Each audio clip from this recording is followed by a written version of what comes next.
As a start, I'm just going to say that this video is not directed at Screen Rant, but actually against the SJWs that made these accusations. I'm really curious to see what they said. As we all know, Disney movies aren't just for kids. Adults can also get a kick out of these movies as there are loads of themes that go over kids' heads. Of course, their films have long been known to hide subliminal messaging. If you've noticed, they can be quite racist as well. I retract my earlier statement. Everything here will be directed towards both Screen Rant and the SJW since now they're pretty much the same. Check out this list we've compiled for you and see if you've caught these before. Get ready to lose brain cells. Just look down here, brother.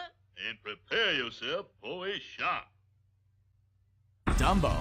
It's always nice to see an old childhood movie and have a nostalgic moment. Now, it's been a long time since Dumbo was released in 1940, but do you remember the racism embedded in this film? The lead crow character has a thick accent, has a gravelly voice, and Since when is having an accent racist? Okay team, let's film a movie in France, but we cannot hire French actors. Why not?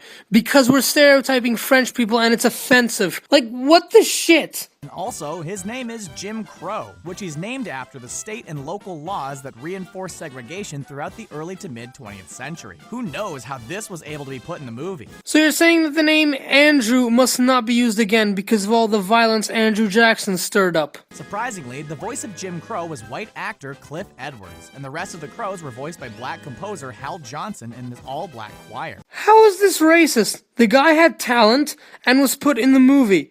By your logic, The Fairly Odd Parents is sexist because Timmy Turner was voiced by a woman. Their speech and mannerisms further stereotype them. Jim Crow and his black crows were a racist element that the film most likely included on purpose. Where are they stereotyped? Nor are they seen as lower-class stupid murderers. They are one of the few people who support Dumbo in the movie and are free-spirited. I've literally never heard this accusation. Well, hush my beat. Not only was the racism heavily criticized in the film, but also the alcohol-induced visions and the animal cruelty scenes where Dumbo's parents are tied up and lashed. The movie was much darker than people imagined. What did you all think of Dumbo? I liked the movie as a kid, and your accusations are idiotic, and the fact that you would add alcohol use and animal cruelty to the list shows that you are insecure about what you said.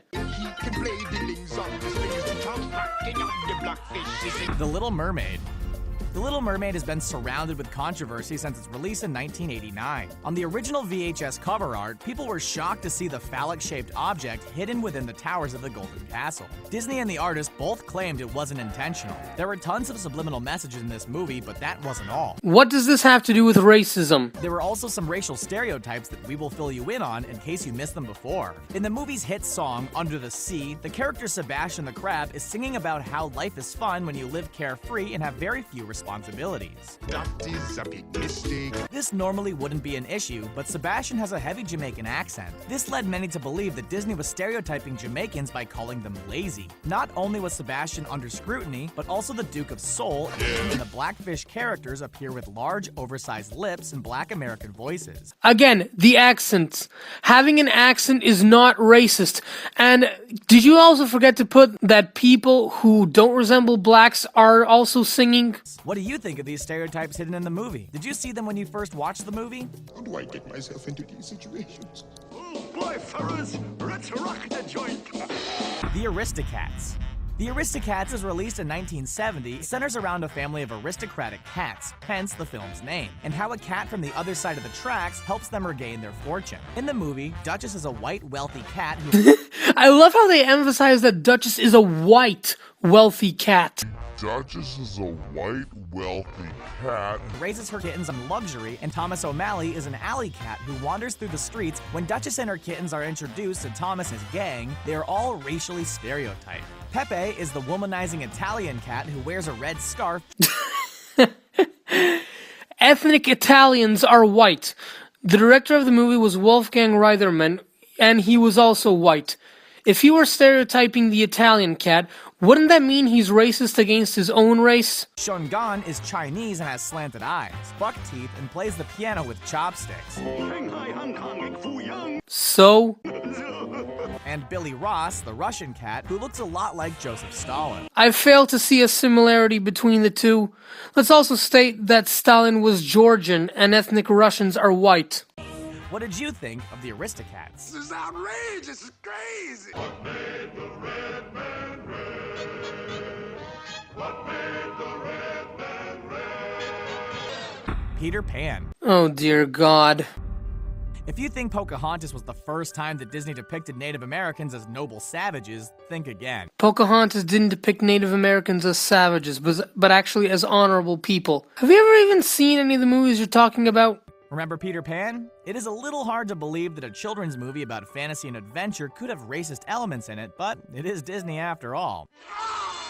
In the song What Makes a Red Man Red, the chorus is sung by Native American characters who sing lyrics such as, How is that racist? wow. The song is extremely racist and refers to natives as Injuns, and lumps together all American Indians as an offensive caricature.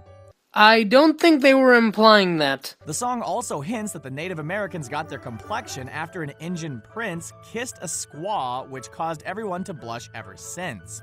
You do know that was just a joke. Now, these derogatory lyrics were meant to be lighthearted and fun at the time, but it turned into a highly offensive song that may make you squirm in your seat. Hence, social justice warriors. Then, of course, they all have to pass around the peace pipe for everyone to smoke just to lay on another stereotype. Do you remember the song? How did it make you feel at the time? Because the pipe of peace is something that Native Americans do use.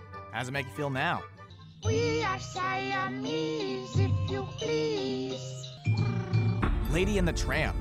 Of course, most people remember Lady and the Tramp from the infamous spaghetti scene. It's forever ingrained in our minds. The movie stood out for another reason that wasn't romantic or touching. If you remember, there are two Siamese cats, who just so happen to be named Si and Am, who cause mischief throughout the film. When they sing their song, We Are Siamese, if you please, definitely left a lot of people shocked. The song is full of stereotypes, and the animators also drew the breed of Asian cats to fit the racial stereotype. They have slanted eyes, and they sing in broken English with a noticeable accent. Where we finding baby, there are milk nearby. Maybe that's because Siamese cats do have slanted eyes, and the directors drew them to make them look like the real thing. Also, that's not a stereotypical Chinese accent. This is a stereotypical Chinese accent. Hey, come on, $5. $5 each, come on, $5. $5? I fuck you in the butt. I fuck you today. Fuck you, big boy. Fuck your mother. I'm with you. You gonna fuck on me? You want a cigarette?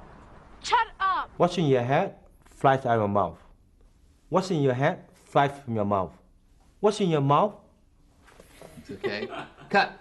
In the late 19th century, similar stereotypes were used to reinforce the fear of the so-called Yellow Peril. It was the notion that East Asians posed a threat to the rest of the world that led to strict anti-immigration policies to keep them out of the United States. And this movie was made in 1955, almost a century later. I don't know how you put those two together. Wow. I want to be like you. I want to walk like you. Talk like you. The Jungle Book.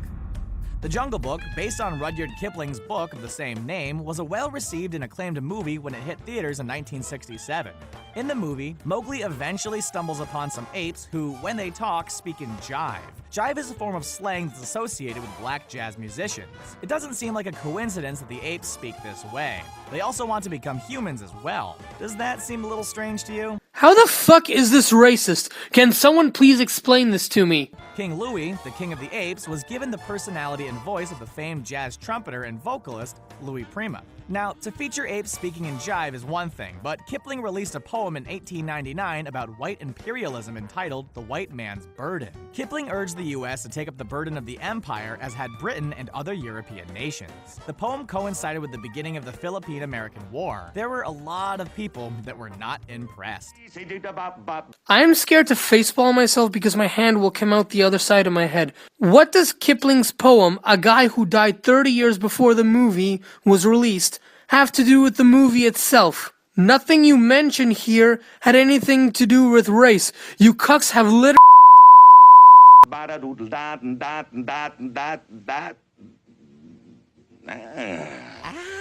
Salam and good evening to you, worthy friend. liberals who love Muslims. Oh, this is gonna be epic. Please, come closer. Aladdin.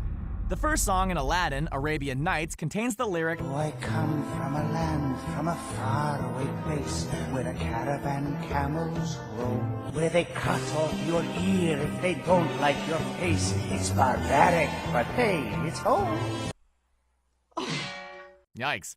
After the film was released, many Arab Americans were appalled at the racist lyrics. Disney heard them, and when the film was released to video, they decided to change them. They removed the part about cutting off your ear, and if they don't like your face, and replace it with, where it's flat and immense and the heat is intense. It's barbaric, but hey, it's home. Sorry to disappoint you, but cutting off one's ear is an actual punishment in Sharia law for adultery and shaming. Is it wrong for films to be historically accurate?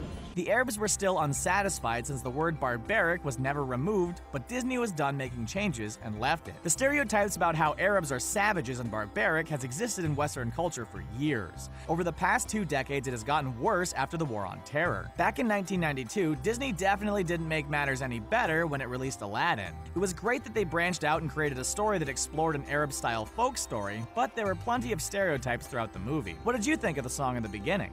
Well, Arabs have been calling us infidels, talking about how they want donkeys to fuck our mothers, and calling us primitive. They should also learn that if they don't like a certain movie, they don't have to watch it. Really shows that freedom of speech isn't a thing in Islam. No wonder we're dangling at the bottom of the food chain. You know, if it weren't for those lions, we'd be running the joint. Yeah, man, I hate lions. The Lion King. There's no way that the Lion King can be racist, right? That's right, but I'm sure you'll make something up. Well, think again. Besides Scar, the hyenas were probably your least favorite, right? Well, they're the racial stereotypes that we will be discussing. We can't deny that the movie is awesome and one of Disney's most beloved films. The characters' animation and music were all spectacular. The hyenas, however, were a sore spot for a lot of viewers. The hyenas were voiced by actors Cheech Marin, Whoopi Goldberg, and Jim Cummings. The hyenas all talk in slang, and they're shown as evil, stupid, and lazy.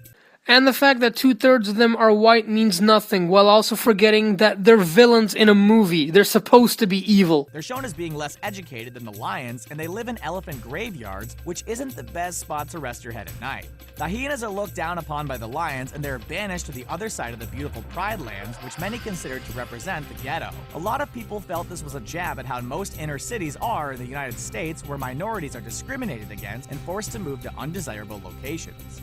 You know, this is the class system that has burdened every society since the beginning of time, and it isn't just a reference in the US, but even in racially homogenous places. What do you think of this? Did you ever think about this when watching The Lion King? Oh, did you know that? No, me? I didn't know. No, did you? No, of course not. No. Ed? Pocahontas. I knew it. Nobody expects Disney movies to be completely historically accurate, but when they created Pocahontas, they definitely changed their story quite a bit. To start, Pocahontas wasn't even her real name. She was born around 1596 and given the name Amonute. Pocahontas happened to be her nickname, which means playful one or ill-behaved child. Another part of the history that was changed was the age of Pocahontas. At that time, she really would have been around 11 or 12, but in the movie, it looks like she is a full-grown woman. John Smith would have been in his mid to late 20s, so it's not likely the two had feelings for one another. And if they did, ugh. And this is racism how... A lot of people do not discuss the racial stereotypes this film presents. It depicts Native Americans as 2 types of people. The noble, who is a symbol of goodness, and the vicious savage, who is full of violence, rage, and anger. Both are extremely offensive to their culture. Many people also believe that the movie was a whitewash to Native American history by glossing over the fact that they suffered I'm gonna cut you off right here. Nowhere in the movie are Native Americans depicted as savages. In fact, there are 2 songs about racial unity. Also, whitewashing? There were Native Americans which clearly had reddish skin. How are they putting in only white people? Also, I hate that term whitewashing. Was it blackwashing when a black woman portrayed Hermione in Harry Potter and the Cursed Child? So what now? I reckon you want a kiss? Kissing would be nice, yes? The Princess and the Frog. It took a long time for Disney to create a movie that starred a black princess. Well, I've heard this one before. Disney is racist because there are no black people. By your logic, Bollywood is racist because it only shows Hindi people. Also, The Princess and the Frog was not the first Disney movie to show black people. The first one was the 2000 Disney short film American Legend's John Henry, who, just like the legend, was a black man. How come no one gives that movie any credit?